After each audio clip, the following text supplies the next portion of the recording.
First of all then, Francis, just tell us, how addicted are we to our phones when we go abroad?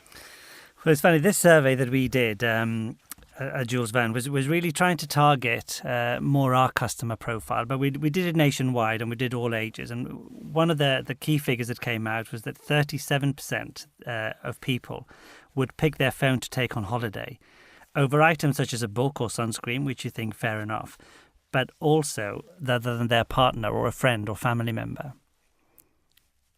It's really surprising those figures are, particularly given that would be quite a solitary holiday if it was just you and your phone, I'd imagine. It would. But having said that, we were talking about this in the office only yesterday, when we were looking at the figures. And one of the staff said, yes, but at least if you take your phone, you can phone your partner. If you take your partner, you can't phone anybody. such an odd way of looking at it. So that's a different way of looking at it, I suppose.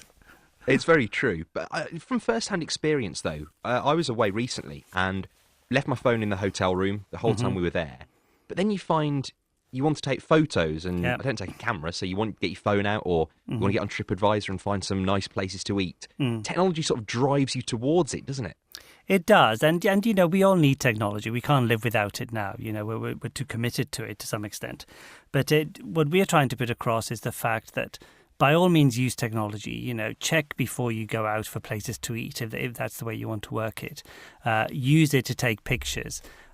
But don't look at the world through your screen. And, we found, I've just back with one of our groups from southern India, where the average age, by the way, was in probably late 50s.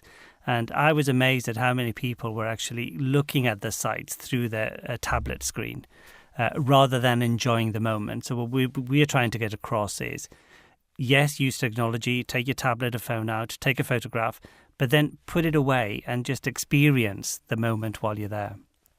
Nothing irritates me more than seeing tourists or whoever it might be with their phones, not even looking up, looking through the lens of the camera or the screen. And there could be the most amazing view in front of them. And with the best will in the world, if they get back home and show their friends those photos, they're not going to be interested in the slightest. You might as well enjoy the moment yourself. I always say, if you want a really good picture of that temple that you're looking at, just go online. Exactly. It'd be much better than you can take. That's exactly the point, though, isn't it? And I understand there's some almost self-preservation in it, and wanting to show people where you've been or keep those memories alive. But people, I don't know, is it a generational thing that certain ages feel they can't exist without technology? Well, we thought that, actually, but what we found when we did the survey, that actually millennials are the ones that use them the least. Not only tablets, but phones. They tend to use phones more than tablets. But overall, they're the ones that seem to be less dependent on it. When they go away, they seem to be more looking for an experience. Maybe it's because they're on technology all the time, when they're at home. But what we found is that the age group then from 35 to, say, 55 were the ones that actually used technology the most when they were away.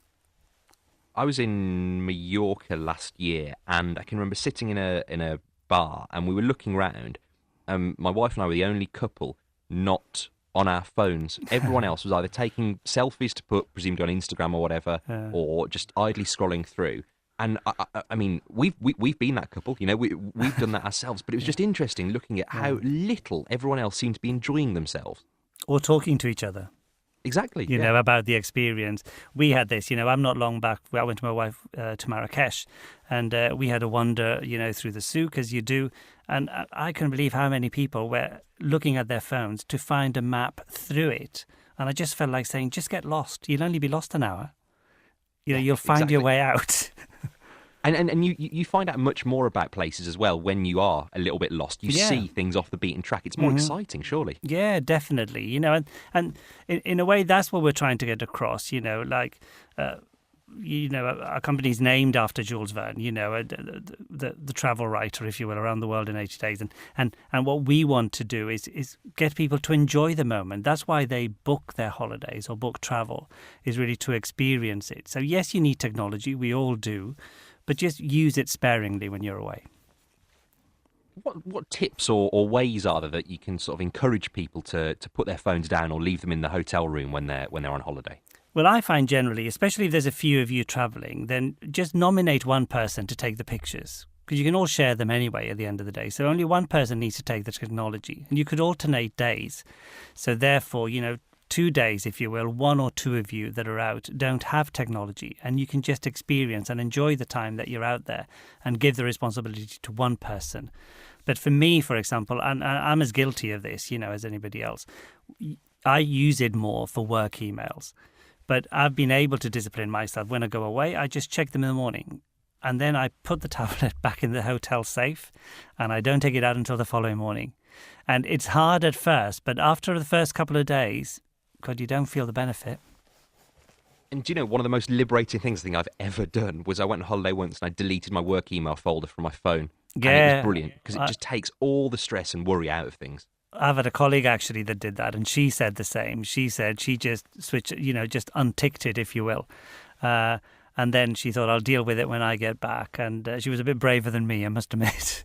Yeah, it was difficult to do, but it's something we're all guilty of, though. Over-reliance on technologies, particularly when we're out and about in the world. And even if you're just walking through town, often you'll see people. In fact, this morning, someone pretty much walked into me because they were so busy texting on their phone. I know. Is it a habit that we need to break across the board, do you think? I think it'd be difficult for a lot of people to break it completely, but I think we just need to manage our time better. We just need to build time into our day to be technology free, so that, especially I think if you're on holiday or you're traveling, if you're going somewhere. I've been on, not for a few years now, but I went to Kenya on a safari, and I was amazed how many people were sitting on this vehicle with all this wildlife around them, and we're just filming it. On the mobile phone, and you just think you're never going to go back to that. Firework displays are the one that gets me. I know I'm going off topic here, but when people film firework displays, I know. You're never going to look at that again, and it'll always look rubbish. I know. It's a little bit, bear in mind that one. Anyway, but no, you're right, and I do just sort of wonder if it's a difficult habit that people need to break. Or if there's a way we can encourage ourselves to do it. Yeah, for me, the positive thing that came out is that the younger generations are actually the least guilty, if you will, of this. I just hope that they don't become more guilty as they get older. But I just think if we can focus on the fact, that the younger ones, the millennials and the youngers, when they're on holiday, yes, I've no doubt they take pictures and go into social media and send those, but they do seem to be able to discipline themselves better than the older generation. It's an interesting one that'll surprise a number of people. It will, yeah. Well, it surprised us. I'm not so. Yeah, Francis. Finally, we're running out of time a little bit here. Yeah. I've got to give the studio up. I'm being waved at outside. If people want more information on this, where can they go to find it out? They just go to vjv.com. They'll have information on the survey and where to travel to.